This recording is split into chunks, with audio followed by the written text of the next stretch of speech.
ನಮಸ್ಕಾರ ಸ್ನೇಹಿತರೆ, ಮತ್ತೆ ರಾಜ್ಯದ ಮುಖ್ಯವಾದ ಮಾಹಿತಿಗಳನ್ನು ಡೀಟೇಲ್ ಆಗಿ ನೋಡೋಣ. ರಾಜ್ಯಕ್ಕೆ ನೀರಾವರಿ ಯೋಜನೆ ತಾರದಂತ ಬಿಜೆಪಿ ಸಂಸದರು ರಾಜೀನಾಮೆ ಕೊಡಲಿ ಎಂದು ಡಿಕೆ ಶಿವಕುಮಾರ್ ಅವರ ಆಕ್ರೋಶ. ಮತ್ತೊಂದೆಡೆಯಲ್ಲಿ ತೆರಿಗೆ ಸುಂಕ ವಿಚಾರ ಭಾರತ ಜೊತೆಗಿನ ಸಂಬಂಧ ಕೆಟ್ಟು ಹೋಗಿದೆ ಎಂದು ಡೊನಾಲ್ಡ್ ಟ್ರಂಪ್ ಅವರ ಶಾಕಿಂಗ್ ಹೇಳಿಕೆ. ಮತ್ತೊಂದೆಡೆಯಲ್ಲಿ ಹಾಸನ ಜಿಲ್ಲೆಯಲ್ಲಿ ಘೋರ ದುರಂತ. ಗಣೇಶ ಮೆರವಣಿಗೆ ಮಾಡುತ್ತಿದ್ದವರ ಮೇಲೇನೆ ಟ್ರಕ್ ಹರಿದು 9 ಜನರು ಸಾವು.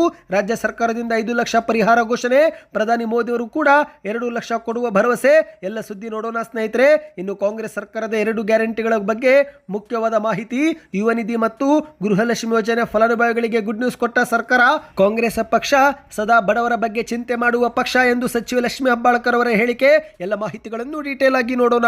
ಅದಕ್ಕಿಂತ ಮೊದಲು ನೀವು ನಮ್ಮ ಚಾನಲ್ಗೆ ಮೊದಲು ಬಾರಿ ಭೇಟಿ ಕೊಡ್ತಾ ಇದ್ರೆ ಸಬ್ಸ್ಕ್ರೈಬ್ ಬಟನ್ ಕ್ಲಿಕ್ ಮಾಡಿ, ಪಕ್ಕದಲ್ಲಿ ಗಂಟೆ ಕಾಣಿಸುತ್ತೆ ಅದು ಕೂಡ ಒತ್ತಿದ್ರೆ ರಾಜ್ಯದ ಮುಖ್ಯವಾದ ಮಾಹಿತಿಗಳು ನಿಮಗೆ ಸಿಗುತ್ತವೆ. ವಿಡಿಯೋಗೆ ಲೈಕ್ ಮಾಡಿ ಮತ್ತು ವಿಡಿಯೋನ ಪೂರ್ತಿಯಾಗಿ ನೋಡಿ.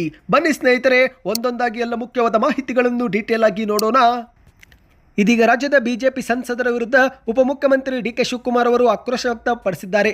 ಕರ್ನಾಟಕದ ನೀರಾವರಿ ಯೋಜನೆಗಳನ್ನು ಪೂರ್ಣಗೊಳಿಸಲು ಅನುದಾನ ಕೊಡುವಂತೆ ಬಿಜೆಪಿ ಸಂಸದರು ಕೇಂದ್ರ ಸರ್ಕಾರದ ಮೇಲೆ ಒತ್ತಡ ಹೇರಬೇಕು, ಇಲ್ಲವಾದರೆ ತಮ್ಮ ಸ್ಥಾನಕ್ಕೆ ರಾಜೀನಾಮೆ ಕೊಟ್ಟು ಮರು ಚುನಾವಣೆ ಎದುರಿಸಬೇಕು ಎಂದು ಡಿಕೆ ಶಿವಕುಮಾರ್ ಅವರು ಹೇಳಿಕೆಯನ್ನ ಕೊಟ್ಟಿದ್ದಾರೆ. ಹೌದು, ಶಿವಮೊಗ್ಗ ಜಿಲ್ಲೆಯಲ್ಲಿ ಜಲಸಂಪನ್ಮೂಲ ಇಲಾಖೆ ಮತ್ತು ರಾಜ್ಯ ನೀರಾವರಿ ನಿಗಮದಿಂದ ಭದ್ರಾ ಜಲಾಶಯಕ್ಕೆ ಬಾಗಿನ ಸಮರ್ಪಣೆ ಮತ್ತು ನೂತನ ಪ್ರವಾಸ ಮಂದಿರ ಉದ್ಘಾಟಿಸಿ ಡಿಕೆ ಶಿವಕುಮಾರ್ ಅವರು ಮಾತನಾಡಿದ್ದಾರೆ. ಈ ಒಂದು ಹಿಂದೆ ಭದ್ರಾ ಮೇಲ್ದಂಡೆ ಯೋಜನೆಗಾಗಿ ಬಸವರಾಜ ಬೊಮ್ಮಾಯಿ ಮುಖ್ಯಮಂತ್ರಿಯಾಗಿದ್ದಾಗ ಆ ಸಮಯದಲ್ಲಿನೇ ಹಣಕಾಸು ಸಚಿವೆ ನಿರ್ಮಲಾ ಸೀತಾರಾಮನ್ ಅವರು ತಮ್ಮ ಕೇಂದ್ರದ ಬಜೆಟ್ನಲ್ಲಿ ಕರ್ನಾಟಕ ರಾಜ್ಯಕ್ಕೆ 5,300 ಕೋಟಿ ರೂಪಾಯಿ ಅನುದಾನ ಕೊಡುವ ಬಗ್ಗೆ ಘೋಷಣೆ ಮಾಡಿದ್ರು. ಆದರೆ ಆ ಒಂದು ಹಣ ಇದುವರೆಗೆ ಕೊಟ್ಟಿಲ್ಲ. ರಾಜ್ಯದ ಜನರ ಋಣ ಬಿಜೆಪಿ ಸಂಸದರ ಮೇಲಿದೆ, ಇದನ್ನು ಅವರು ಮರಿಬಾರದು ಎಂದು ಡಿಕೆ ಶಿವಕುಮಾರ್ ಅವರು ಆಕ್ರೋಶ ವ್ಯಕ್ತಪಡಿಸಿದ್ದಾರೆ. ಕರ್ನಾಟಕದ ಭದ್ರಾ ಮೇಲ್ದಂಡೆ ಯೋಜನೆ ಆಗಿರಲಿ, ಕಳಸಾ ಬಂಡೂರಿ ಯೋಜನೆ ಆಗಿರಲಿ, ಮೇಕೆದಾಟು ಸೇರಿದಂತೆ ಹಲವು ಯೋಜನೆಗಳಿಗೆ ಬಜೆಟ್ ನೋಟಿಫಿಕೇಶನ್ ಮಾಡಿಸಬೇಕು. ಈ ಬಗ್ಗೆ ಅನೇಕ ಬಾರಿ ನಾವು ಕೇಂದ್ರಕ್ಕೆ ಮನವಿ ಮಾಡಿದ್ದೇವೆ, ಆದರೆ ಯಾವುದೇ ಪ್ರತಿಕ್ರಿಯೆ ಕೇಂದ್ರ ಸರ್ಕಾರ ಕೊಟ್ಟಿಲ್ಲ.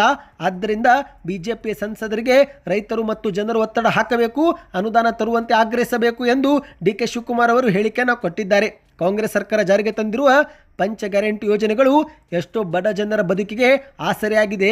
ಇನ್ನು ಕೇಂದ್ರದ ಬಿಜೆಪಿಯವರು ನಮ್ಮದೇ ಯೋಜನೆಗಳನ್ನು ಕಾಪಿ ಮಾಡಿಯೂ ಕೂಡ ಜಾರಿಗೆ ತರುವಲ್ಲಿ ವಿಫಲರಾದರು ಎಂದು ಡಿಕೆ ಶಿವಕುಮಾರ್ ಅವರು ಹೇಳಿಕೆಯನ್ನು ಕೊಟ್ಟಿದ್ದಾರೆ.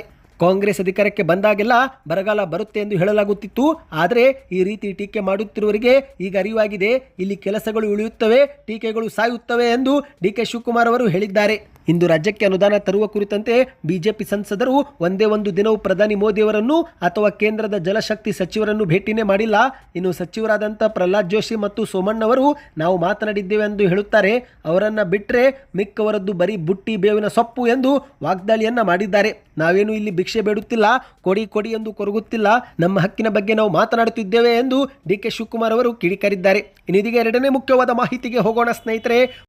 ಭಾರತ ದೇಶದ ಮೇಲೆ ಸುಂಕ ಹೇರಿದ ಬಳಿಕ ಭಾರತ ಜೊತೆಗಿನ ಸಂಬಂಧ ಕೆಟ್ಟು ಹೋಗಿದೆ ಎಂದು ಸ್ವತಃ ಡೊನಾಲ್ಡ್ ಟ್ರಂಪ್ ಅವರೀಗ ಮಾಧ್ಯಮಗಳ ಮುಂದೆ ಹೇಳಿಕೆಯನ್ನು ಕೊಟ್ಟಿದ್ದಾರೆ. ಹೌದು, ರಷ್ಯಾದ ತೈಲ ಖರೀದಿಗೆ ಸಂಬಂಧಿಸಿದಂತೆ ಭಾರತದ ಸರಕುಗಳ ಮೇಲೆ 50% ತೆರಿಗೆ ಸುಂಕ ವಿಧಿಸುವುದರಿಂದ ಎರಡೂ ದೇಶಗಳ ನಡುವಿನ ಸಂಬಂಧ ಹದಗೆಟ್ಟು ಹೋಗಿದೆ ಎಂದು ಇದೇ ಮೊದಲ ಬಾರಿಗೆ ಬಹಿರಂಗವಾಗಿಯೇ ಡೊನಾಲ್ಡ್ ಟ್ರಂಪ್ ಅವರು ಒಪ್ಪಿಕೊಂಡಿದ್ದಾರೆ. ಹೌದು ಸ್ನೇಹಿತರೆ, ಫ್ಯಾಕ್ಸ್ ಆ್ಯಂಡ್ ಫ್ರೆಂಡ್ಸ್ ಎಂಬ ಕಾರ್ಯಕ್ರಮದಲ್ಲಿ ಈ ರೀತಿಯಾಗಿ ಡೊನಾಲ್ಡ್ ಟ್ರಂಪ್ ಅವರು ಹೇಳಿಕೆಯನ್ನು ಕೊಟ್ಟಿದ್ದಾರೆ.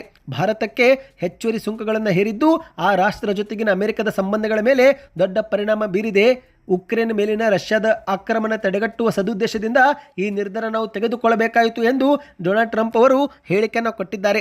ಭಾರತವು ರಷ್ಯಾ ತೈಲದ ಅತಿ ದೊಡ್ಡ ಗ್ರಾಹಕ ರಾಷ್ಟ್ರವಾಗಿದೆ. ಈ ಒಂದು ವ್ಯಾಪಾರದಿಂದ ಬರುವ ಹಣದಿಂದಲೇ ಉಕ್ರೇನ್ ಮೇಲೆ ರಷ್ಯಾದವರು ಆಕ್ರಮಣ ಮಾಡುತ್ತಿದ್ದರು. ನಾವು ಇದನ್ನು ತಡೆಗಟ್ಟುವ ಉದ್ದೇಶದಿಂದ ರಷ್ಯಾದೊಂದಿಗೆ ಯಾವೆಲ್ಲ ದೇಶಗಳು ಕಚ್ಚಾ ತೈಲ ವ್ಯಾಪಾರ ಮಾಡುತ್ತಿದ್ದಾರೋ ಆ ರಾಷ್ಟ್ರಗಳ ಮೇಲೆ ದಂಡನಾತ್ಮಕ ಸುಂಕ ವಿಧಿಸುವ ತೀರ್ಮಾನ ಮಾಡಿದೆವು. ಆದರೆ ಇದರಿಂದ ಭಾರತ ಮತ್ತು ಅಮೆರಿಕ ಸಂಬಂಧ ಮೇಲೆ ಈಗ ದೊಡ್ಡ ಪರಿಣಾಮ ಬೀರಿದೆ ಎಂದು ಟ್ರಂಪ್ ಅವರು ಹೇಳಿಕೆಯನ್ನು ಕೊಟ್ಟಿದ್ದಾರೆ. ಅಷ್ಟು ಮಾತ್ರವಲ್ಲ ಸ್ನೇಹಿತರೆ, ಭಾರತ ಜೊತೆಗಿನ ಸಂಬಂಧಗಳು ಹದಗೆಟ್ಟು ಹೋಗುತ್ತಿರುವುದು ನಿಜಕ್ಕೂ ಇದು ದೊಡ್ಡ ವಿಷಯ. ಹಾಗಾಗಿ ನಾವು ಈ ರೀತಿ ಆಗಲು ಈಗ ಬಿಡುವುದಿಲ್ಲ. ಭಾರತದಲ್ಲಿ ಅಮೆರಿಕ ವಿರೋಧಿ ಭಾವನೆ ಈಗ ಬೆಳೆಯುತ್ತಿರುವುದು ನಿಜವಾದರೂ ನಾವು ಶೀಘ್ರದಲ್ಲೇ ಸಂಬಂಧಗಳನ್ನು ಮೊದಲಿನಂತೆ ಸಾಮಾನ್ಯ ರೂಪಕ್ಕೆ ತರುತ್ತೇವೆ ಎಂದು ಹೇಳಿಕೆಯನ್ನು ಕೊಟ್ಟಿದ್ದಾರೆ. ಹೌದು ಸ್ನೇಹಿತರೆ, ಭಾರತ ಜೊತೆಗಿನ ವ್ಯಾಪಾರ ಅಡೆತಡೆಗಳನ್ನು ಪರಿಹರಿಸಲು ನಾವು ಮಾತುಕತೆ ಮಾಡುತ್ತಿದ್ದು ಭಾರತವು ಕೂಡ ಸಕಾರಾತ್ಮಕವಾಗಿ ಸ್ಪಂದಿಸುತ್ತಿದೆ ಎಂದು ಹೇಳಿಕೆಯನ್ನು ಕೊಟ್ಟಿದ್ದಾರೆ. ಇನ್ನೀಗ ಮತ್ತೊಂದು ಮುಖ್ಯವಾದ ಮಾಹಿತಿಗೆ ಹೋಗೋಣ ಸ್ನೇಹಿತರೆ. ಹಾಸನ ಜಿಲ್ಲೆಯ ತಾಲೂಕಿನ ಮೊಸಳೆ ಹೊಸಹಳ್ಳಿ ಗ್ರಾಮದಲ್ಲಿ ಗಣೇಶ ಮೂರ್ತಿ ವಿಸರ್ಜನೆ ಮೆರವಣಿಗೆ ಮೇಲಿನ ಟ್ರಕ್ ಹರಿದಿದ್ದು ಈ ಒಂದು ಭೀಕರ ದುರಂತದಲ್ಲಿ 9 ಜನರು ಇದುವರೆಗೆ ಸಾವನ್ನಪ್ಪಿದ್ದಾರೆ. ಹೌದು, ಈಗಲೂ ಕೂಡ 20ಕ್ಕೂ ಹೆಚ್ಚು ಜನರು ಗಂಭೀರವಾಗಿ ಗಾಯಗೊಂಡಿದ್ದು ಆಸ್ಪತ್ರೆಯಲ್ಲಿ ಚಿಕಿತ್ಸೆ ಪಡೆಯುತ್ತಿದ್ದಾರೆ. ಹೌದು ಸ್ನೇಹಿತರೆ, ಟ್ರಕ್ ಹರಿದು 4 ಸ್ಥಳದಲ್ಲೇ ಮೃತಪಟ್ಟಿದ್ರೆ ಉಳಿದಂತ 5 ಗಂಭೀರವಾಗಿ ಗಾಯಗೊಂಡ ಬಳಿಕ ಆಸ್ಪತ್ರೆಯಲ್ಲಿ ಕೊನೆ ಉಸಿರನ್ನು ಎಳೆದಿದ್ದಾರೆ. ಈಗಲೂ ಕೂಡ ಹಲವರು ಗಂಭೀರವಾಗಿ ಗಾಯಗೊಂಡಿದ್ದು ಆಸ್ಪತ್ರೆಯಲ್ಲಿ ಚಿಕಿತ್ಸೆ ಪಡೆಯುತ್ತಿದ್ದಾರೆ. ಗಣೇಶ ಮೆರವಣಿಗೆ ಸಾಗುತ್ತಿದ್ದ ವೇಳೆಯಲ್ಲೇ ರಸ್ತೆಯಲ್ಲಿ ಒಂದು ಬದಿಯಿಂದ ಏಕಾಏಕಿ ಡಿವೈಡರ್ ದಾಟಿಕೊಂಡು ಟ್ರಕ್ ನುಗ್ಗಿದೆ. ಮೆರವಣಿಗೆಯಲ್ಲಿ ಸಾಗುತ್ತಿದ್ದವರ ಮೇಲೇನೆ ಟ್ರಕ್ ಹರಿದಿದ್ದ ಪರಿಣಾಮ ಟ್ರಕ್ನ ಗಾಲಿಯ ಕೆಳಗೆ ಸಿಲುಕಿ 4 ಸ್ಥಳದಲ್ಲಿನೇ ಸಾವನ್ನಪ್ಪಿದ್ದಾರೆ. ಉಳಿದಂತ 5 ಆಸ್ಪತ್ರೆಯಲ್ಲಿ ಸಾವನ್ನಪ್ಪಿರುವುದು ದೃಢವಾಗಿದೆ. ಈಗಾಗಲೇ ಮೃತರ ಕುಟುಂಬಕ್ಕೆ ರಾಜ್ಯ ಸರ್ಕಾರದಿಂದ ತಲಾ 5 ಲಕ್ಷ ರೂಪಾಯಿ ಪರಿಹಾರ ಘೋಷಣೆ ಮಾಡಲಾಗಿದ್ದು, ಇದೇ ಬೆನ್ನಲ್ಲೇ ಕೇಂದ್ರ ಸರ್ಕಾರವು ಕೂಡ 2 ಲಕ್ಷ ರೂಪಾಯಿ ಪರಿಹಾರ ಘೋಷಣೆ ಮಾಡಿದೆ. ಇನ್ನು ಮುಖ್ಯಮಂತ್ರಿ ಸಿದ್ದರಾಮಯ್ಯನವರು ಮೃತರ ಕುಟುಂಬಗಳಿಗೆ 5 ಲಕ್ಷ ಪರಿಹಾರ ಜೊತೆಗೆ ಘಟನೆಯಲ್ಲಿ ಗಾಯಗೊಂಡವರ ಚಿಕಿತ್ಸೆಯೂ ಕೂಡ ರಾಜ್ಯ ಸರ್ಕಾರವೇ ಭರಿಸಲಿದೆ. ಇದೊಂದು ಅತ್ಯಂತ ನೋವಿನ ಘಳಿಗೆ.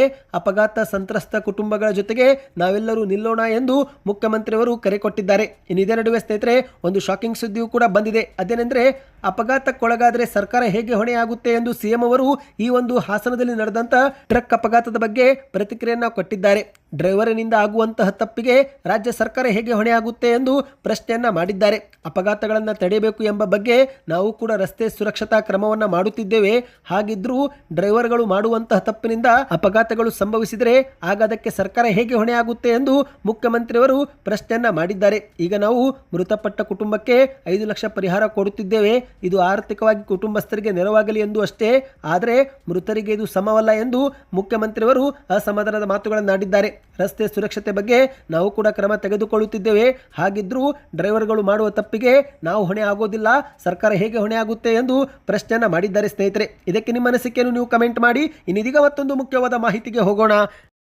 ಕಾಂಗ್ರೆಸ್ ಸರ್ಕಾರ ಜಾರಿಗೆ ತಂದಿರುವಂತಹ 5 ಗ್ಯಾರಂಟಿಗಳಲ್ಲಿ 2 ಗ್ಯಾರಂಟಿಗಳು ಪ್ರತಿ ತಿಂಗಳು ಹಣವನ್ನು ಕೊಡುತ್ತವೆ. ಹೌದು, ಒಂದು ಗೃಹಲಕ್ಷ್ಮಿ ಯೋಜನೆ ಆಗಿದ್ದರೆ ಮತ್ತೊಂದು ಯುವ ನಿಧಿ ಯೋಜನೆ. ಈಗ ಯುವ ನಿಧಿ ಯೋಜನೆಯ ಫಲಾನುಭವಿಗಳಿಗೆ ಒಂದು ಗುಡ್ ನ್ಯೂಸ್ ಬಂದಿದೆ. ಹೌದು, ಮೊದಲಿಗೆ ಸ್ನೇಹಿತರೆ, ಯುವ ನಿಧಿ ಯೋಜನೆಯ ಫಲಾನುಭವಿಗಳು ಹಣವನ್ನು ಪಡೆದುಕೊಳ್ಳಲು ಸ್ವಯಂ ದೃಢೀಕರಣ ಪತ್ರವನ್ನು ಸೇವಾ ಸಿಂಧು ಪೋರ್ಟಲ್ ಮೂಲಕ ಅಪ್ಲೋಡ್ ಮಾಡಬೇಕು. ಹೌದು, ಇದುವರೆಗೆ ಉದ್ಯೋಗ ಸಿಕ್ಕಿಲ್ಲ ಎಂಬ ಕುರಿತಂತೆ ಒಂದು ದೃಢೀಕರಣ ಪತ್ರವನ್ನು ನೀವು ಸೇವಾ ಸಿಂಧು ಪೋರ್ಟಲ್ ಮೂಲಕ ಅಪ್ಲೋಡ್ ಮಾಡಿದರೆ ಆಗ ನಿಮ್ಮ ಬ್ಯಾಂಕ್ ಖಾತೆಗೆ ಹಣ ಸಂದಾಯವಾಗುತ್ತೆ. ಪದವೀಧರರಾಗಿದ್ದರೆ 3,000 ರೂಪಾಯಿ, ಡಿಪ್ಲೊಮಾ ಮಾಡಿದರೆ 1,500 ಹಣವನ್ನು ನೇರವಾಗಿ ಖಾತೆಗೆ ಜಮೆ ಮಾಡಲಾಗುತ್ತೆ. ಈಗ ಇದರ ನಡುವೆ ದಾವಣಗೆರೆ ಜಿಲ್ಲೆಯ ಯುವ ನಿಧಿ ಯೋಜನೆ ಫಲಾನುಭವಿಗಳಿಗೆ ಗುಡ್ ನ್ಯೂಸ್ ಬಂದಿದೆ. ಹೌದು, ದಾವಣಗೆರೆ ಜಿಲ್ಲೆಯಲ್ಲಿ ಕೌಶಲ್ಯಾಭಿವೃದ್ಧಿ, ಉದ್ಯಮಶೀಲತೆ ಮತ್ತು ಜೀವನೋಪಾಯ ಇಲಾಖೆ ಅಡಿಯಲ್ಲಿ ಕರ್ನಾಟಕ ಸರ್ಕಾರ ವತಿಯಿಂದ ಯುವ ನಿಧಿ ಯೋಜನೆಯ ಫಲಾನುಭವಿಗಳಿಗೆ ಯುವ ನಿಧಿ ಪ್ಲಸ್ ಎಂಬ ಯೋಜನೆಯಡಿಯಲ್ಲಿ ಉಚಿತ ಕೌಶಲ್ಯ ತರಬೇತಿ ಕೊಟ್ಟು ಉದ್ಯೋಗಾವಕಾಶ ಕೊಡಲಾಗುತ್ತೆ ಎನ್ನುವ ಮಾಹಿತಿ ಲಭ್ಯವಾಗಿದೆ. ನೀವು ಕೂಡ ಏನಾದರೂ ದಾವಣಗೆರೆ ಜಿಲ್ಲೆಯವರಾಗಿದ್ದರೆ ಒಂದು ಬಾರಿ ಕೌಶಲ್ಯ ತರಬೇತಿ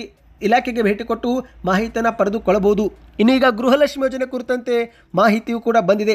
ಹೌದು ಸ್ನೇಹಿತರೆ, ಸದಾ ಬಡವರ ಬಗ್ಗೆ ಚಿಂತೆ ಮಾಡುವ ಪಕ್ಷವಿದ್ದರೆ ಅದು ಕಾಂಗ್ರೆಸ್ ಪಕ್ಷ ಎಂದು ಸಚಿವ ಲಕ್ಷ್ಮೀ ಹೆಬ್ಬಾಳ್ಕರ್ ಅವರು ಉಡುಪಿಯಲ್ಲಿ ಹೇಳಿಕೆಯನ್ನು ಕೊಟ್ಟಿದ್ದಾರೆ. ಹೌದು, ಕಾರ್ಕಳದ ಮಂಜುನಾಥ ಪೈ ಸಮುದಾಯದ ಭವನದಲ್ಲಿ ಶುಕ್ರವಾರ ನಡೆದಂಥ ಕಾರ್ಕಳ ತಾಲೂಕು ಗ್ಯಾರಂಟಿ ಅನುಷ್ಠಾನ ಸಮಿತಿಯಲ್ಲಿ ಭಾಗವಹಿಸಿ ಲಕ್ಷ್ಮೀ ಹೆಬ್ಬಾಳ್ಕರ್ ಅವರು ಮಾಹಿತಿಯನ್ನು ಕೊಟ್ಟಿದ್ದಾರೆ. ಗೃಹಲಕ್ಷ್ಮಿ ಯೋಜನೆ ಅಡಿಯಲ್ಲಿ 1,24,00,000 ಫಲಾನುಭವಿಗಳಿಗೆ ಪ್ರತಿ ತಿಂಗಳು ಹಣ ಸಂದಾಯವಾಗುತ್ತಿದ್ದು, ಆದರೆ ಇತ್ತೀಚೆಗೆ ಜಿಎಸ್ಟಿ ಮತ್ತು ಆದಾಯ ತೆರಿಗೆ ಸಮಸ್ಯೆ ಕಾರಣದಿಂದ ಸುಮಾರು 2 ಲಕ್ಷ ಮಹಿಳೆಯರಿಗೆ ಹಣವೇ ಜಮವಾಗುತ್ತಿದ್ದಿಲ್ಲ. ಈಗ ಆ ಪೈಕಿ 50,000 ಮಹಿಳೆಯರಿಗೆ ಆಗಿದ್ದಂಥ ಜಿಎಸ್ಟಿ ಸಮಸ್ಯೆ ನಾವು ಸರಿಪಡಿಸಿದ್ದು, ಉಳಿದಂಥ 1.5 ಲಕ್ಷ ಮಹಿಳೆಯರ ಸಮಸ್ಯೆಯೂ ಕೂಡ ಬೇಗನೆ ಸರಿಪಡಿಸಿ ಅವರಿಗೂ ಕೂಡ ಹಣ ಜಮವಾಗುವಂತೆ ನೋಡಿಕೊಳ್ಳಲಾಗುವುದು ಎಂದು ಹೇಳಿಕೆಯನ್ನು ಕೊಟ್ಟಿದ್ದಾರೆ. ಇಲ್ಲಿಯವರೆಗೆ 21ನೇ ಕಂತನ್ನು ಕ್ಲಿಯರ್ ಮಾಡಲಾಗಿದ್ದು, ಶೀಘ್ರವೇ 22 ಮತ್ತು 23ನೇ ಕಂತು ಅಂದರೆ ಜುಲೈ ಮತ್ತು ಆಗಸ್ಟ್ ತಿಂಗಳ ಕಂತು ಫಲಾನುಭವಿಗಳ ಖಾತೆಗೆ ಹಾಕುವುದಾಗಿ ಹೇಳಿಕೆಯನ್ನು ಕೊಟ್ಟಿದ್ದಾರೆ. ಹೌದು ಸ್ನೇಹಿತರೆ, ನಿಮ್ಮ ಖಾತೆಗೂ ಕೂಡ ಆಗಸ್ಟ್ ತಿಂಗಳಲ್ಲಿ 21ನೇ ಕಂತು ಜಮವಾಗಿದ್ದರೆ ಕಮೆಂಟ್ನಲ್ಲಿ ಎಸ್ ಎಂದು ಕಮೆಂಟ್ ಮಾಡಿ. ಏಕೆಂದರೆ ಸರ್ಕಾರದ ಮಾಹಿತಿಯ ಪ್ರಕಾರ ಇಲ್ಲಿವರೆಗೆ 21 ಕಂತುಗಳನ್ನು ಜಮಾ ಮಾಡಲಾಗಿದೆ ಎಂಬ ಒಂದು ಮಾಹಿತಿ ಲಭ್ಯವಾಗಿದೆ. ಈ ಎಲ್ಲ ಮಾಹಿತಿಗಳು ಇಷ್ಟವೆನಿಸಿದರೆ ವಿಡಿಯೋಗೆ ಲೈಕ್ ಮಾಡಿ. ಹೆಚ್ಚಿನ ಮಾಹಿತಿ ಪಡೆಯಲು ಚಾನಲ್ಗೆ ಸಬ್ಸ್ಕ್ರೈಬ್ ಆಗಿ.